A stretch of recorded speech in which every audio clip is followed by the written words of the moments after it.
नमस्कार, आप देख रहे हैं जोहार झारखंड। मैं हूं आपके साथ रुचिका राज। रामगढ़ से इस वक्त की बड़ी खबर सामने आ रही है। पतरातू डैम का तीसरा फाटक खोल दिया गया है। बता दें आपको कि 1328.01 फीट आरएल पहुंचा है जलस्तर। लगातार हो रही बारिश से ये जलस्तर में बढ़ोतरी देखने को मिल रही है। तीनों फाटक से 3-3 इंच पानी किया जा रहा है डिस्चार्ज। आपको बता दें कि दामोदर नदी में बाढ़ का खतरा बढ़ गया है। जो भी लोग निचले इलाके में रह रहे हैं उन्हें अलर्ट भी जारी कर दिया गया है। तो बड़ी खबर इस वक्त आपको हम दिखा रहे हैं, जहां पतरातू डैम का तीसरा फाटक खोल दिया गया है। 1328.01 फीट आरएल जलस्तर पहुंच चुका है और लगातार हो रही बारिश से जलस्तर में बढ़ोतरी देखने को मिल रही है। बता दें कि तीनों फाटक से 3-3 इंच पानी किया जा रहा है डिस्चार्ज। वहीं दामोदर नदी में बाढ़ से अब खतरा बढ़ गया है, जिस वजह से निचले इलाके को जो लोग रह रहे हैं उन्हें अलर्ट जारी कर दिया गया है।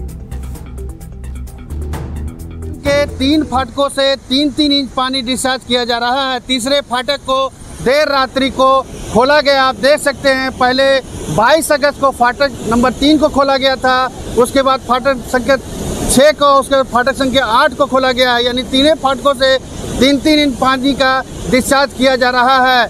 चूँकि पतरातू डैम का वाटर लेवल वर्तमान में 1328 फीट आरएल पर पहुंच गया है। ऐसे में आप देख सकते हैं कि किस तरह से पतरातू डैम के फाटकों को खोला गया है और फाटक खोलने के बाद नलकारी नदी और दामोदर नदी के जल स्तर में व्यापक तौर पर वृद्धि हुई है। खासकर दामोदर नदी में बाढ़ की संभावना व्यक्त की गई है। पीटीपीएस शेष परिसंपत्ति और रामगढ़ जिला प्रशासन ने लोगों से नदी किनारे और निचले इलाके में जाने से परहेज करने को कहा है। यहाँ पर डैम कर्मी हैं। बताइए, अभी पतरातू तक वाटर लेवल कितना है पतरातू डैम का? अभी वाटर लेवल 1328 आरएल पर आ चुका है, क्योंकि पानी 3 दिनों से डिस्चार्ज किया जा रहा है। पहले इससे ज़्यादा था, अब धीरे धीरे डाउन हो रहा है लेवल। पहला फाटक किस दिन खोला गया था? पहला फाटक 22 अगस्त को सुबह में 6:45 बजे लगभग खोला गया था और उसके बाद दूसरा जो है 23 अगस्त को रात्रि में, शाम में करीब पानी के देखते कि बढ़ते जा रहा है, तो हम लोगों ने खोला रात को। पतरातू डैम के विहंगम दृश्य को कैसे 3 फाटकों से 3-3 इंच पानी, यानी कि आप देख सकते हैं कि किस तरह से यहाँ का पानी डिस्चार्ज किया जा रहा है। इसके बाद जो है नलकारी नदी और दामोदर नदी के जल स्तर में वृद्धि दर्ज की गई है। दामोदर नदी में खास करके बाढ़ का खतरा उत्पन्न हो गया है। बताया गया कि जैसे जैसे बारिश और होगी, पतरातू डैम के दूसरे फाटकों को भी खोलने पर विचार किया जा रहा है। फिलहाल 3 फाटकों से पानी का डिस्चार्ज किया जा रहा है। देख सकते हैं कि किस तरह से पानी का डिस्चार्ज हो रहा है और यहाँ पर पीटीपीएस शेष परिसंपत्ति जो है प्रत्येक 3 घंटे पर वाटर लेवल की रीडिंग ले रही है। ऐसे में फिलहाल नदी किनारे और निचले इलाके में लोगों को जाने से मना किया गया है और खास करके इसके लिए माइकिंग की गई है। जावेद खान, न्यूज़ 18 रामगढ़। और जमशेदपुर में लगातार बारिश से उफान पर नदियां हैं। आपको बता दें कि चांडिल डैम का जलस्तर अब बढ़ गया है। चांडिल डैम के 7 फाटक खोले गए हैं। बाढ़ को लेकर के जिला प्रशासन हाई अलर्ट पर है। नदी किनारे आने से लोगों को रोका भी जा रहा है। लगातार हो रही बारिश से अब बाढ़ जैसी स्थिति बन रही है। बाढ़ का खतरा अब मंडराने लगा है और चांडिल डैम का भी जलस्तर अब बढ़ चुका है। चांडिल डैम के 7 फाटक को खोल दिया गया है। बता दें कि बाढ़ को लेकर के जिला प्रशासन अब हाई अलर्ट है। वहीं नदी किनारे आने से लोगों को रोका भी जा रहा है। लगातार क्योंकि झारखंड में बारिश हो रही है और बारिश की वजह से ये स्थिति उत्पन्न हो रही है कि बाढ़ जैसे हालात बन रहे हैं। हालांकि प्रशासन इसे लेकर के काफी अलर्ट मोड में है और लोगों को इसके लिए अलर्ट भी किया जा रहा है। ये जो हम लोग यहाँ पे इतना खूबसूरत डैम है, हम लोग इंतजार करते हैं बरसात के टाइम पे कि देखने को मिले इतना खूबसूरत डैम और चारों तरफ पानी वगैरह। हम लोग सब अपना परिवार को लेके आते हैं। एक तरफ जमशेदपुर शहर में मूसलाधार बारिश और उस बारिश के चलते दोनों नदियां उफान पर आ चुकी है और बाढ़ का खतरा शहर में मंडराने लगा है। मगर दूसरी तरफ मैं तस्वीर दिखा रहा हूं, जमशेदपुर शहर से सटा ये चांडिल डैम लोगों को अपनी ओर आकर्षित कर रहा है। जो बारिश हो रही है और लगातार डैम में पानी बढ़ा है, जिसके कारण जो फाटक खोले गए हैं वो काफी लोगों को अपनी ओर आकर्षित कर रहे हैं और बड़ी संख्या में यहाँ सैलानी पहुंचकर यहाँ सेल्फी ले रहे हैं और इस खूबसूरत पल को अपने मोबाइल में भी कैद कर रहे हैं। देख सकते हैं कि बड़ी संख्या में यहाँ लोग पहुंच रहे हैं और मोबाइल में इस तस्वीर को, खूबसूरत तस्वीर को अपने दोस्तों के साथ कैद कर रहे हैं और काफी खुशनुमा ये तस्वीर जो है वो काफी सुंदर लग रहा है। और देखिए अभी चांडिल डैम का 7 फाटक खोला गया है और ये पानी जो है नदियों में जा रहा है, मगर इसकी खूबसूरती जो है काफी बढ़ चुकी है। बरसात के समय चांडिल डैम की खूबसूरती अपने आप में लोगों को आकर्षित करती है और बड़ी संख्या में लोग सिर्फ झारखंड ही नहीं अन्य राज्यों से भी बड़ी संख्या में यहाँ आते हैं, वोटिंग करते हैं और इस चांडिल डैम की खूबसूरती अपने मोबाइल में कैद कर रहे हैं। हालांकि बड़ी संख्या में सैलानी यहाँ पहुंच रहे हैं और उनको इस खूबसूरत पल का काफी इंतजार रहता है। लोगों का कहना है कि हम साल भर इंतजार करते हैं, बारिश के समय जब ये फाटक खुलता है तो कहीं ना कहीं ये खूबसूरत पल को अपने मोबाइल में कैद करने के मजबूर हो जाते हैं। न्यूज़ 18 के लिए जमशेदपुर से आशीष कुमार तिवारी। और रांची से इस वक्त की बड़ी खबर सामने आ रही है। रांची में मौसम को लेकर के बड़ा अपडेट आपको बता रहे हैं। 30 अगस्त तक बारिश को लेकर के अलर्ट जारी किया गया है। पूरे राज्य में आज और कल बारिश की चेतावनी भी दे दी गई है। वहीं 26 अगस्त को उत्तरी भाग में भारी बारिश का अलर्ट जारी किया गया है। तो मौसम विभाग की तरफ से ये बड़ा अपडेट सामने आया है, जहां 30 अगस्त तक बारिश को लेकर के अलर्ट जारी कर दिया गया है। पूरे राज्य में आज और कल बारिश की चेतावनी मौसम विभाग की तरफ से दे दी गई है। वहीं 26 अगस्त को उत्तरी भाग में भारी बारिश का अलर्ट मौसम विभाग की तरफ से जारी किया गया है। मौसम विभाग ने बरसात को लेकर अलर्ट जारी कर दिया गया है। मौसम विभाग ने कहा है कि राज्य के हर जगहों पर अगले 30 तारीख तक बरसात हो सकती है और मौसम विभाग ने इसे लेकर कई इलाकों के लिए येलो अलर्ट भी जारी किया गया है। मौसम विभाग ने कहा है कि जिस तरीके से शुरुआत में बरसात थोड़ी फीकी थी, लेकिन अब जो मानसून है वो सक्रिय हुआ है और राज्य के अलग अलग हिस्सों में बरसात का जो असर है वो देखने को मिल रहा है। मौसम विभाग की माने तो 27 अगस्त को पलामू, कोडरवा, गढ़वा के इलाके में भारी बरसात हो सकती है और इस भारी बरसात को लेकर मौसम विभाग ने इन इलाके के लिए येलो अलर्ट भी जारी किया है। वहीं 28 तारीख की बात करें तो राज्य के पूर्वी एवं पश्चिमी जो भाग हैं वहां भारी बरसात को लेकर येलो अलर्ट जारी किया है। इसके साथ साथ मौसम विभाग ने ये भी कहा है कि कुछ इलाके जहां अब तक कम बरसात देखने को मिली थी उस इलाके में भी अब जो है वो बरसात देखने को मिलेगी। वहीं आज की बात करें तो आज राज्य के उत्तरी पश्चिमी और दक्षिणी पूर्व जो इलाके हैं वहां भारी बरसात की संभावना है। इसके साथ साथ कल जो है राज्य के उत्तरी भागों में कहीं कहीं भारी बरसात होने की संभावना जाहिर की गई है। निश्चित तौर से जिस तरीके से ये बरसात अब सक्रिय हुआ है, मानसून अब सक्रिय हुई है, राज्य के कई इलाकों में जहां धान के फसलों को बरसात की जरूरत थी वहां किसानों के चेहरे पर भी खुशी साफ तौर से देखी जा सकती है। कैमरा पर्सन प्रभाकर के साथ गौरव झा, न्यूज़ 18 रांची।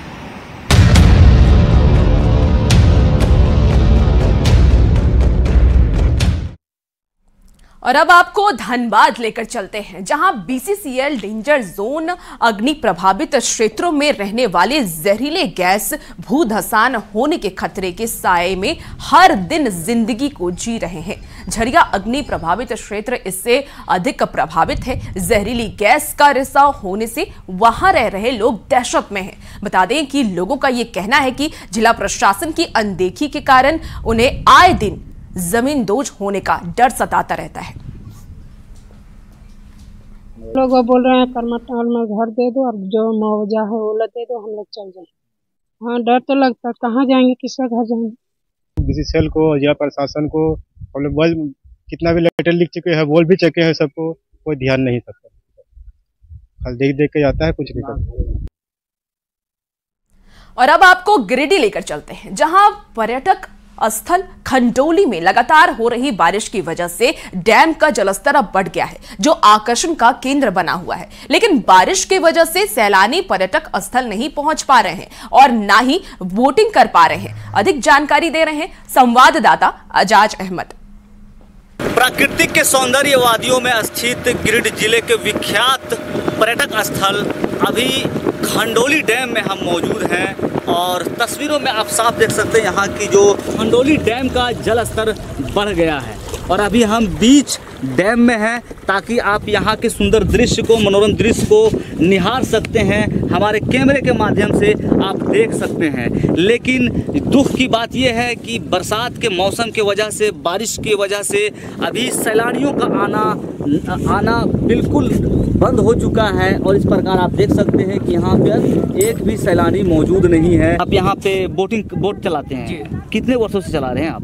लगभग कम से कम 8-9 साल। पिछले 2-3 दिनों जो बारिश हो रही है उसका जलस्तर बढ़ा है, कुछ इजाफा हुआ है? जी बहुत बढ़ गया है जी।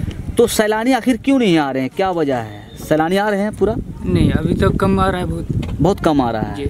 नॉर्मल डेज में नॉर्मली कितना आता था लोग और अभी कितना आ रहे हैं? अभी तो बहुत कम हो गया, अभी तो बहुत कम आ गया। खर्चा पानी भी नहीं निकल पा रहा है। राज्य के अलग अलग जिलों से सैलानी यहाँ पर इस डैम का बोटिंग का लुत्फ उठाने के लिए आते हैं, लेकिन बरसात के मौसम की वजह से और सावन के महीने की वजह से सैलानियों का आना बहुत कम हो गया है। गिरिडीह से न्यूज़ 18 के लिए मैं एजाज अहमद। और इसी बीच बड़ी खबर सामने आ रही है। पीएम मोदी के मन की बात कार्यक्रम आज होने वाला। आपको बता दें कि सुबह 11 बजे 113वें एपिसोड का प्रसारण होगा।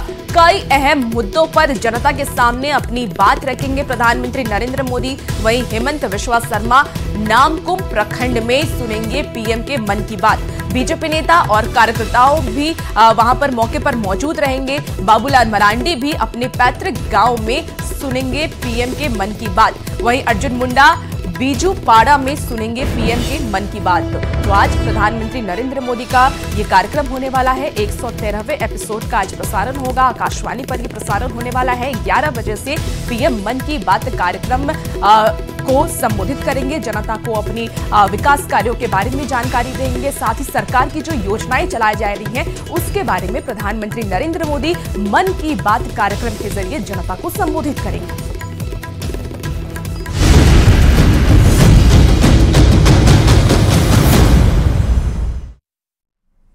और सियासी गलियारे से इस वक्त की बड़ी खबर सामने आ रही है। रांची पहुंचे हैं चिराग पासवान। तो एयरपोर्ट पर हुआ है उनका भव्य स्वागत।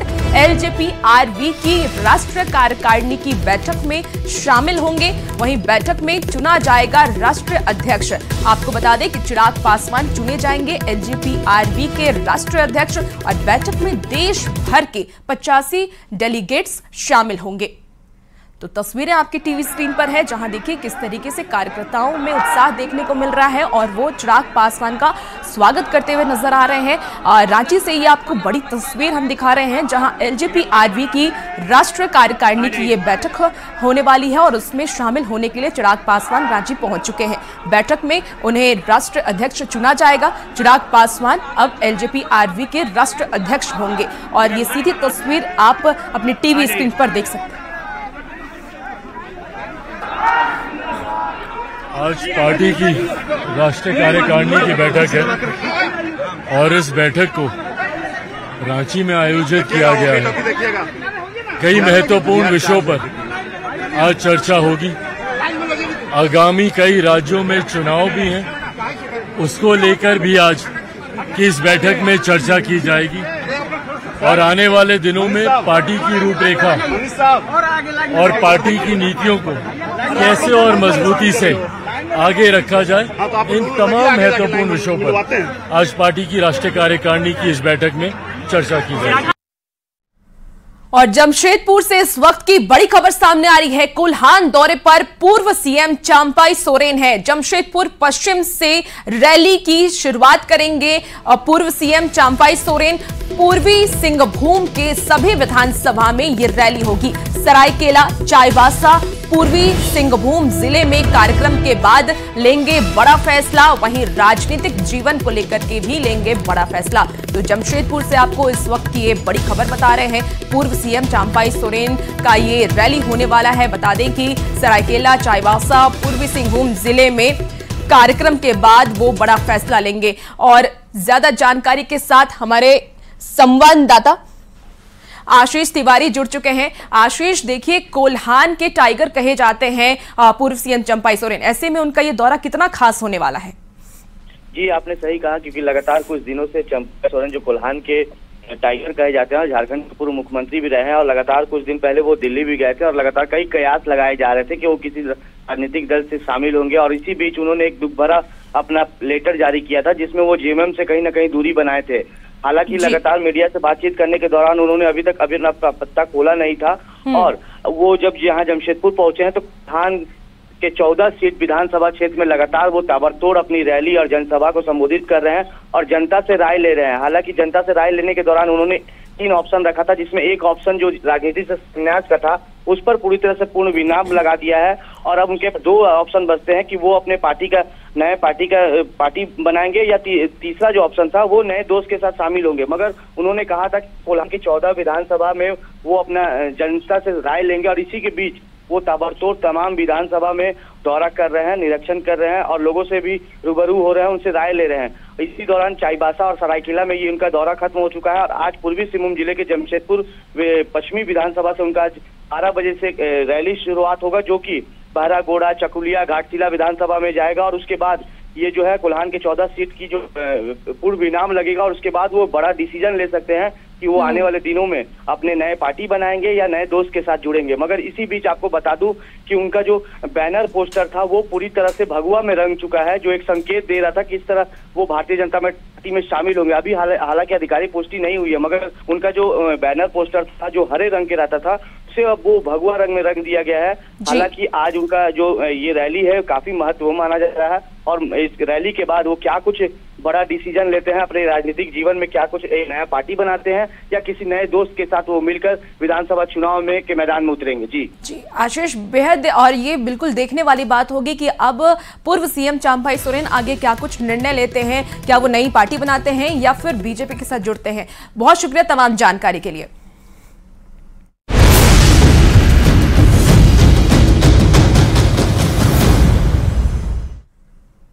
और रांची से इस वक्त की बड़ी खबर सामने आ रही है। मंकी पॉक्स को लेकर के झारखंड में अब अलर्ट जारी कर दिया गया है। स्वास्थ्य विभाग ने एडवाइजरी जारी की है। सभी अस्पतालों में आइसोलेशन बेड तैयार करने का निर्देश भी दे दिया गया है। मेडिकल कॉलेज के साथ सदर अस्पताल को भी एक्टिव मोड पर कर दिया गया है। विदेश से आने वाले यात्रियों पर नजर भी रखी जाएगी।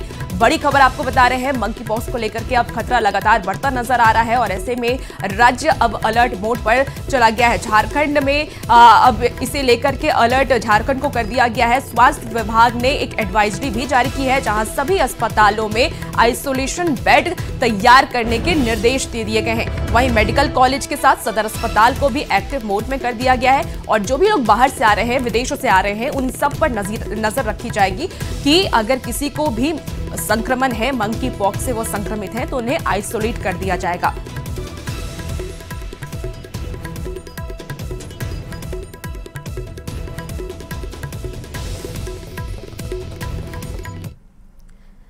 और तमाम जानकारी के साथ हमारे साथ न्यूज 18 के संवाददाता ओम प्रकाश जुड़े हुए हैं लाइव। ओम प्रकाश से जानेंगे कि मंकी पॉक्स को लेकर के जो खतरा मंडरा रहा है, ऐसे में झारखंड अलर्ट मोड पर है। अब झारखंड में क्या क्या व्यवस्था कर दी गई है?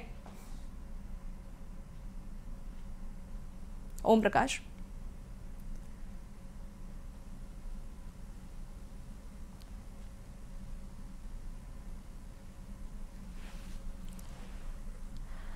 तो आपको बता दें कि अब देखिए संदिग्धों पर नजर रखी जाएगी। मंकी पॉक्स एक बेहद ही गंभीर बीमारी है, गंभीर संक्रमण है और कोविड के बाद ये ज्यादा तेजी से फैल रहा मंकी पॉक्स और इसीलिए अब स्वास्थ्य विभाग अलर्ट मोड पर है। एडवाइजरी जारी कर रहा है कि स्वास्थ्य व्यवस्था में कोई कमी ना रहे, बेड की कमी ना हो, इसको लेकर के पहले से इन्हें तैयार रहने की जरूरत है। और इसीलिए और देखिए फिर से हमारे साथ ओम प्रकाश जुड़ चुके हैं। ओम प्रकाश, आपसे जानना चाहेंगे कि झारखंड में अब स्वास्थ्य विभाग अलर्ट मोड पर है, ऐसे में क्या क्या तैयारियां की गई हैं? जी बिल्कुल, अगर बात की जाए तो स्वास्थ्य महकमे के द्वारा मंकी पॉक्स को लेकर विशेष दिशा निर्देश जारी किए गए हैं। साफ तौर से जो एडवाइजरी है वो जारी किया गया है। इसके तहत जो अस्पतालों में आइसोलेटेड बेड हैं उसकी व्यवस्था करने के निर्देश दिए गए हैं। खासतौर से अगर बात की जाए तो रांची के रिम्स, जो कि सूबे का सबसे बड़ा अस्पताल है, वहाँ पर और इसके साथ ही सदर अस्पताल में भी विशेष निर्देश जो हैं वो दिए गए हैं आइसोलेटेड बेड को लेकर। वहीं जो विदेशों से जो झारखंड आ रहे हैं, जो रांची पहुंच रहे हैं, उन तमाम लोगों पर 21 दिनों तक विशेष निगरानी रखने के निर्देश दिए गए हैं और जो भी संदिग्ध हों उन्हें आइसोलेटेड करने की सलाह जो दी है वो दी गई है, ताकि इन तमाम लोगों को पूरी तरह से सुरक्षित किया जा सके, जिससे कि दूसरे लोग जो हैं वो इस संक्रमण के प्रभाव में न आए। बता दें कि मंकी पॉक्स एक चिकन पॉक्स टाइप का ही चीज़ है, जिसमें कि शरीर पर चकत्ते के निशान होते हैं, खांसी सर्दी जैसे बीमारियां होती हैं और उसके साथ ही ये संक्रमण जो है काफ़ी तेज़ी से फैलता है। खासतौर से इसे देखते हुए विशेष तौर पर अलर्ट जो है वो आइसोलेशन को लेकर और क्वारंटीन को लेकर वो जारी की गई है। साथ ही अगर जो भी एयरपोर्ट पर अगर साथ में कहा जाए तो रेलवे स्टेशन पर विशेष निगाह रखने के भी निर्देश जो हैं वो प्रशासन को दिए गए हैं। जी ओम प्रकाश, ये बताइए कि इसे लेकर के क्या आइसोलेशन में मरीजों को रखा जाता है, क्योंकि ये भी खबर सामने आ रही है कि जो बाहर से मरीज आ रहे हैं विदेश से उन्हें अलग रखा जाएगा, आइसोलेट किया जाएगा।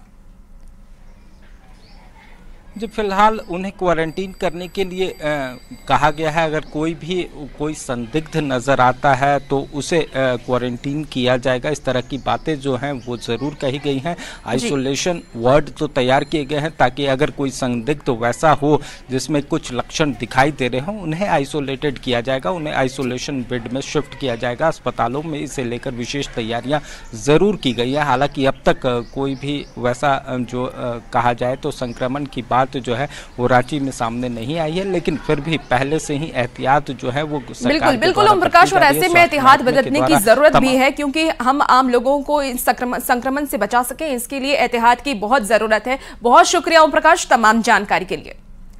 और आगे बढ़ते हैं, अब आपको धनबाद लेकर चलते हैं जहां एक से एक दिल दहला देने वाली तस्वीर सामने आ रही है। बैंक मोड़ थाना क्षेत्र में एसयूवी ने सड़क पर सो रहे एक शख्स को कुचल दिया, जिससे उसकी मौके पर ही मौत हो गई। पूरी घटना का सीसीटीवी फुटेज अब सामने आ गया है। सीसीटीवी फुटेज को देखकर लग रहा है कि एसयूवी चालक ने जानबूझकर सड़क पर पड़े व्यक्ति को कुचला है। फिलहाल पुलिस ने मामला दर्ज कर आगे की कार्रवाई शुरू कर दी है।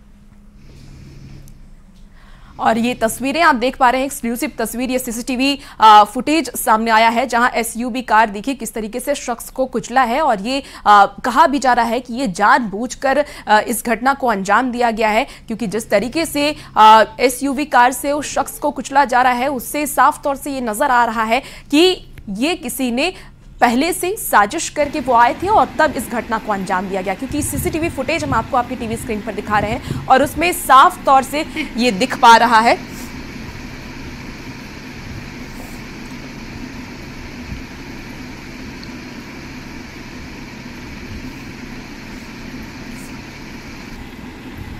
और देखिए कि किस तरीके से ये सीसीटीवी फुटेज है जहां पर एक आदमी पहले सोता है, उसके बाद ये एसयूवी कार उसके सामने आती है और उसके बाद उसके ऊपर वो चढ़ा देती है। तो ये पूरी सीसीटीवी फुटेज को देख करके ये समझा जा सकता है कि ये जानबूझ करके इस घटना को अंजाम दिया गया है। हालांकि सीसीटीवी फुटेज में और भी गाड़ियां आ जा रही हैं, लेकिन किसी की नजर उस पर पड़ती हुई नजर भी नहीं आ रही है। आसपास कोई लोग उस पर ध्यान भी नहीं दे रहे हैं। लेकिन ये जो फुटेज है वो सीसीटीवी का आपको बता रहे हैं। धनबाद से ये बड़ी खबर आपको बता रहे हैं जहां सड़क पर एसयूवी ने एक शख्स को कुचल दिया है। हालांकि मामला दर्ज कर अब पुलिस आगे जांच में जुट भी चुकी है। और ये मौत की लाइव तस्वीर इस वक्त आप टीवी स्क्रीन पर एक्सक्लूसिव तस्वीर देख पा रहे हैं।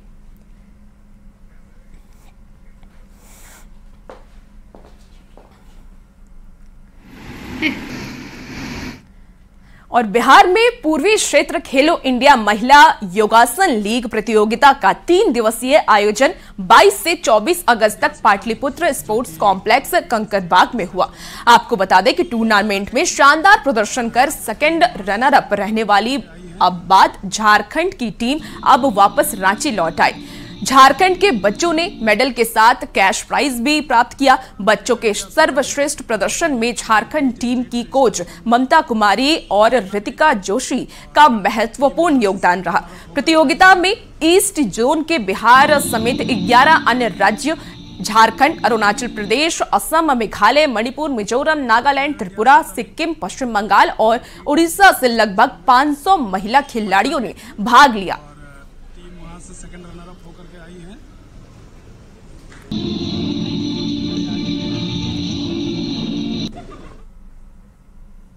और फिलहाल रुकेंगे एक छोटे से ब्रेक के लिए, जल्द हाजिर होते हैं।